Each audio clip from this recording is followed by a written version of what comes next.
Self-talk and motherhood. Part 2. Even though I know that parenting is messy and organic and responsive and therefore can't be perfect, I replay moments. I take personal responsibility anytime my little ones do something. Not this one, he's just brand new, but when my older son has a huge meltdown, I kind of take that on as though if I had said something differently or done something differently, I could have prevented that. Instead of recognizing that actually he's going through his own emotional journey and he's discovering how to express himself and what works in what interactions, and he is feeling surges of frustration that might be related to his development or to his hormones. You know, maybe he's developing some greater amounts of testosterone that's making him more likely to lash out.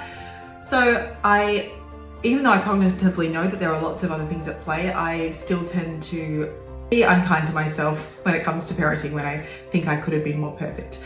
And the other place where I do the same thing is also related, is in relation to body image. So I am impatient with my body for not dropping the weight as quickly as I would have liked. I'm critical of my reflection. I notice signs of aging in my skin, my posture, my weight. I tend to speak to myself in a way that I wouldn't speak to my best friends. And so I think it's just made me realize that, again, I mean, my body had to change in order to create beautiful babies. And I also cognitively know that, but it doesn't mean that my subconscious self is able to kind of keep that in mind when I'm picking apart my reflection. What do we do? What do we do if we're unkind to ourselves, but we're kind to our friends?